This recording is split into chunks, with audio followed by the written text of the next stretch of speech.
பாஜகவுடைய ஆசி சசிகலா அவர்களுக்கு நல்ல பூர்ணமா இருக்கு போல இருக்கே சார். அவங்க பாஜக குறி வைப்பதும் அதிமுகவுடைய இடத்த தான்.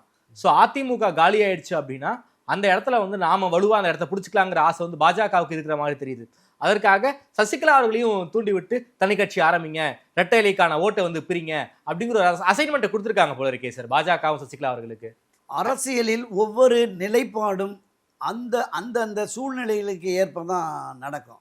பாரதிய ஜனதா கட்சி அதிமுகவில் எப்போது தலையிட்டது என்றால் செல்வி ஜெயலலிதா மறைவுக்கு பிறகு ஒரு நெருக்கடி வருகிற பொழுது வந்தது.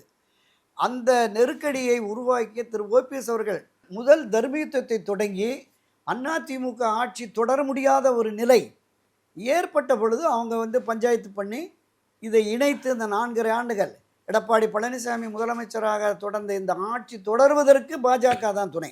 அதை திரு இபிஎஸ் அவர்களே எடப்பாடியை சொல்லிட்டார். அவரே அதுக்கு நன்றி விசுவாசமாக இருப்பேன்னு சொன்னார். 2024 அந்த நன்றி விசுவாசத்தை ஒத்தி வச்சுட்டு இப்போ மறுபடியும் அந்த நன்றிக்கு வந்துட்டார். அது வேறு விஷயம். அப்போ பாரதிய ஜனதா கட்சியினுடைய பங்களிப்பு தான் இந்த கட்சியை ஒருங்கிணைத்தது என்பதை அந்த ஒருங்கிணைப்பில் ஈடுபட்ட திரு ஓபிஎஸ் அவர்களே அறிவித்தார்கள். அவ்வப்போது அதிமுகவில் ஏற்படுகிற பிரச்சனைகளை தீர்ப்பதற்கு அவர்களுடைய பங்களிப்பு இருந்தது என்பது நேற்று வரைக்கும் நம்ம பார்த்தோம். ஓபிஎஸ் அவர்கள் தொடர்ந்து அதிமுகவில் இணைவதற்கு பாரதிய ஜனதா கட்சி முயற்சி மேற்கொள்ள வேண்டும் என்று அண்மையில் 2 மாதத்துக்கு முன்னாடி வரைக்கும் கூட போய் அமித்ஷாவை பார்த்து டெல்லி வரைக்கும் போய் சொன்னார். அந்த விஷயத்தை பண்ணலை.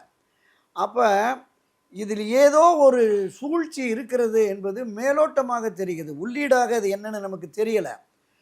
அவங்க சொன்னாங்கல்ல ஒரு 7-8 வருஷத்துக்கு முன்னாடி, காங்கிரஸ் இல்லாத இந்தியா, கழகங்கள் இல்லாத தமிழ்நாடு. அப்போ அந்த கழகங்கள் இல்லாத தமிழகத்தை உருவாக்குவதற்கான ஏதோ ஒரு திட்டம், ஒரு வியூகம் இருக்கிறதோ இருக்கிற சந்தேகம் வருகிறது.